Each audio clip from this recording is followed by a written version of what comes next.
അപ്പം ഞാൻ പുത്തിരിച്ചുണ്ടോണ്ടുള്ളൊരു റെസിപ്പി ആയിട്ടാണ് വന്നിട്ടുള്ളത്. ഈ പുത്തിരിച്ചുണ്ടനെ കുറിച്ചുള്ള വീഡിയോ ഞാൻ ഇതിന് മുമ്പ് അപ്ലോഡ് ചെയ്തിട്ടുണ്ട്. അതിൻ്റെ ലിങ്ക് ഇതിൻ്റെ കൂടെ ഇടുന്നുണ്ട്. കാണാത്തവരൊക്കെ അതും കൂടി ഒന്ന് കാണണം, അപ്പോൾ എന്താണെന്ന് മനസ്സിലാവും.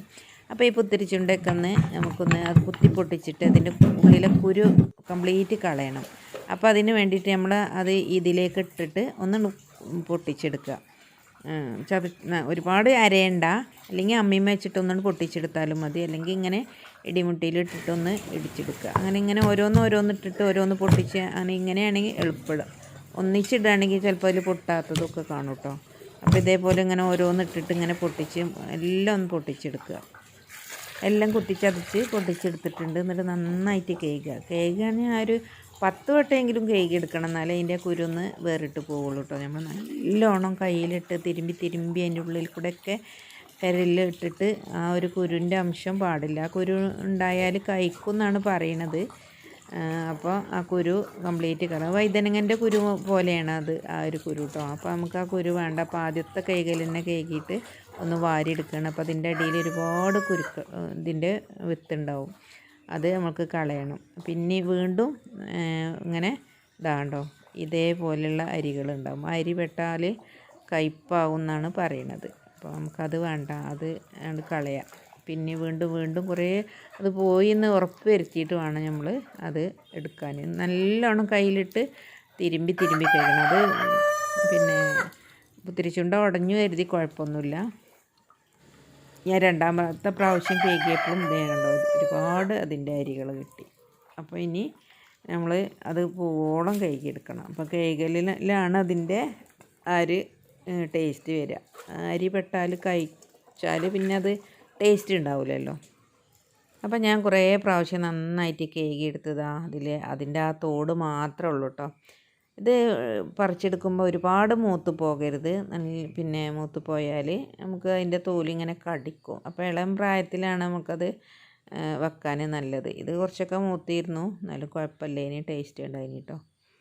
അപ്പോൾ അത് അതിൻ്റെ ഉള്ളിലൊന്നും ആ ഒരു അരിയില്ല. അപ്പോൾ അതിൻ്റെ ആ തോട് മാത്രമേ ഉള്ളൂ. അപ്പോൾ അതുകൊണ്ടാണ് ഞാൻ ഉണ്ടാക്കിയത്. അതിൻ്റെ അടിയിലൊന്നും അതിൻ്റെ ഒരു വിത്ത് പോലും കാണുന്നില്ല. അപ്പോൾ ഞാൻ നല്ല കട്ടിയുള്ളൊരു ചീനച്ചട്ടി അടുപ്പിൽ വെച്ച് അതിലേക്ക് വെളിച്ചെണ്ണ ഒഴിച്ച് കൊടുത്തിട്ടുണ്ട്. അപ്പോൾ ഇനി ഇതിലേക്ക് ഞാൻ ഒരു വലിയ ഉള്ളി ചെറിയ പീസാക്കിയിട്ട് അരിഞ്ഞ് എടുത്തിട്ടുണ്ട്. അത് ഇതിലേക്ക് ഇട്ട് വഴറ്റാം. കടുകൊന്നും ഇടണ്ട കേട്ടോ. ഞാൻ കടുകൊന്നും ഇട്ടിട്ടില്ല. ഇതിൻ്റേതായിട്ടുള്ള റെസിപ്പിയാണിത്. ഞാൻ യൂട്യൂബിലൊക്കെ അടിച്ച് നോക്കി അവരൊക്കെ തോരനും തേങ്ങ അരച്ചതും അങ്ങനെയൊക്കെയാണ് ഉണ്ടാക്കുന്നത്. അപ്പോൾ അത് ഞാൻ എൻ്റെ ഒരു ഐഡിയക്ക് ഉണ്ടാക്കുകയാണ്. എന്തിനും ഉണ്ടാവുമല്ലോ നമ്മളതായിട്ടുള്ളൊരു ടേസ്റ്റ്. അപ്പോൾ ആ രീതിയിലാണ് ഞാൻ ഉണ്ടാക്കിയത്. അപ്പം ഉള്ളിയൊക്കെ ഒന്ന് ഉപ്പിട്ട് വാടി ഇനി അതിലേക്ക് തക്കാളിയും പച്ചമുളകും കൂടി ഇട്ട് കൊടുക്കുക. ഇതൊന്നും ഇപ്പോൾ നമുക്ക് പൈസ കൊടുത്ത് വാങ്ങാൻ കിട്ടുന്ന സാധനമല്ല. നമ്മളെ മുറ്റത്തും പറമ്പിലൊക്കെ ഉള്ളൊരു സംഭവം തന്നെയാണ്. അപ്പോൾ ഇങ്ങനത്തെ കാണുമ്പോൾ ഒന്ന് ഉണ്ടാക്കി പരീക്ഷിച്ച് കഴിച്ച് നോക്കുക. കേടുമില്ല, കാരണം നമുക്ക് ഓരോ അസുഖത്തിനും നല്ലതാണ്. അപ്പോൾ ഇത് കഴിച്ചാൽ അസുഖം വരില്ല എന്നോ അല്ലെങ്കിൽ അസുഖം മാറുന്നൊന്നും ഞാൻ പറയണില്ല കേട്ടോ. അപ്പോൾ അതിലേക്ക് കുറച്ച് വെളുത്തുള്ളി ഇഞ്ചിയും പേസ്റ്റും അതിലേക്ക് ഇട്ടിട്ടൊന്ന് നന്നായിട്ട് വഴറ്റി കൊടുക്കുന്നത്. ഇനി ഇതിലേക്ക് ഞാൻ ഇടുന്നത് മല്ലിപ്പൊടി, മുളകും പൊടി, മഞ്ഞൾപ്പൊടി, ഗരം മസാല, അത് 4 ഇതിലേക്കൊന്ന് ഇട്ട് കൊടുക്കുന്നുണ്ട്. എന്നിട്ട് ആ ഒരു പച്ചമണം മാറുന്നത് വരെ ഒന്ന് നന്നായിട്ടൊന്ന് ഇളക്കി ഉള്ളി ഇതൊക്കെ തക്കാളിയൊക്കെ ഒന്ന് ഉടച്ചെടുക്കണം കേട്ടോ. ഇതൊന്ന് വഴറ്റിയതിന് ശേഷം അതിലേക്ക് നമ്മൾ ആ കഴുകി വെച്ച ആ ഒരു പുത്തിരിച്ചുണ്ടൻ്റെ ആ ഒരു ഇത് ഇട്ട് കൊടുക്കുക.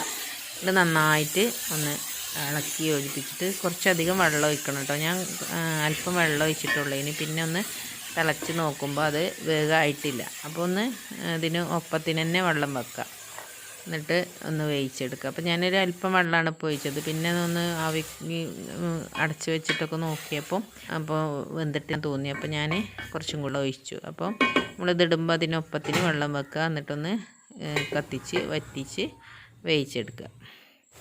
അപ്പോൾ അവിടെ വെള്ളമൊക്കെ വറ്റി വെന്ത് വന്നിട്ടുണ്ട്. ഇപ്പോൾ നമ്മളെ പുത്തിരിച്ചുണ്ടൻ്റെ ആ ഒരു ഇത് ഇവിടെ റെഡി ആയിട്ടുണ്ട്. ഇതിനിപ്പോൾ എന്ത് പേര് കൊടുക്കണം എന്നറിയില്ല. തോരൻ കൊടുക്കണോ, ഉപ്പേരി കൊടുക്കണോ, മസാലക്കൂട്ട് കൊടുക്കണോ ഒന്നും അറിയില്ല. എന്തായാലും സംഭവം അടിപൊളിയായിക്കണം. ഞാനിത് എൻ്റെ മണമൊക്കെ കേട്ടപ്പോൾ തന്നെ ചോറ് ഇവിടെ വിളമ്പി വെച്ചിരുന്നു ഇത് കൂട്ടി കഴിക്കാൻ വേണ്ടിയിട്ട്. അപ്പോൾ അവിടെ പുത്തിരിച്ചുണ്ട തോരൻ തന്നെ പറയാം അല്ലേ, മസാല തോരൻ. നല്ല രസമായിട്ടുണ്ട്. അപ്പം ഞാനിതിനെക്കുറിച്ച് കൂടുതലായിട്ടുള്ള വിവരങ്ങൾ ഇതിൻ്റെ മുന്നത്തെ വീഡിയോയിൽ പറയുന്നുണ്ട്. ആ വീഡിയോ കൂടി കാണാൻ എന്താണ് പുത്തിരിച്ചുണ്ട, എങ്ങനെയാണ് പുത്തിരിച്ചുണ്ട, പിന്നെ ഞങ്ങൾ ഗൂഗിളിൽ ഒന്ന് അടിച്ച് നോക്കുക ഈ പുത്തിരിച്ചുണ്ട കഴിച്ചാലുള്ള ഗുണങ്ങളും കാര്യങ്ങളും ഒക്കെ. അപ്പം ഞാനിതാ ചോറും കൂട്ടി കുഴച്ച് തിന്ന് നല്ല ടേസ്റ്റ് ഉണ്ടായിന് കേട്ടോ.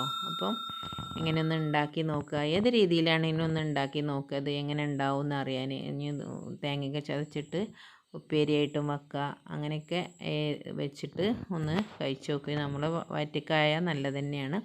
അപ്പോൾ ഇൻഷാ അല്ലാഹ് അടുത്തൊരു വീഡിയോയുമായി വീണ്ടും കാണാം. Thank you.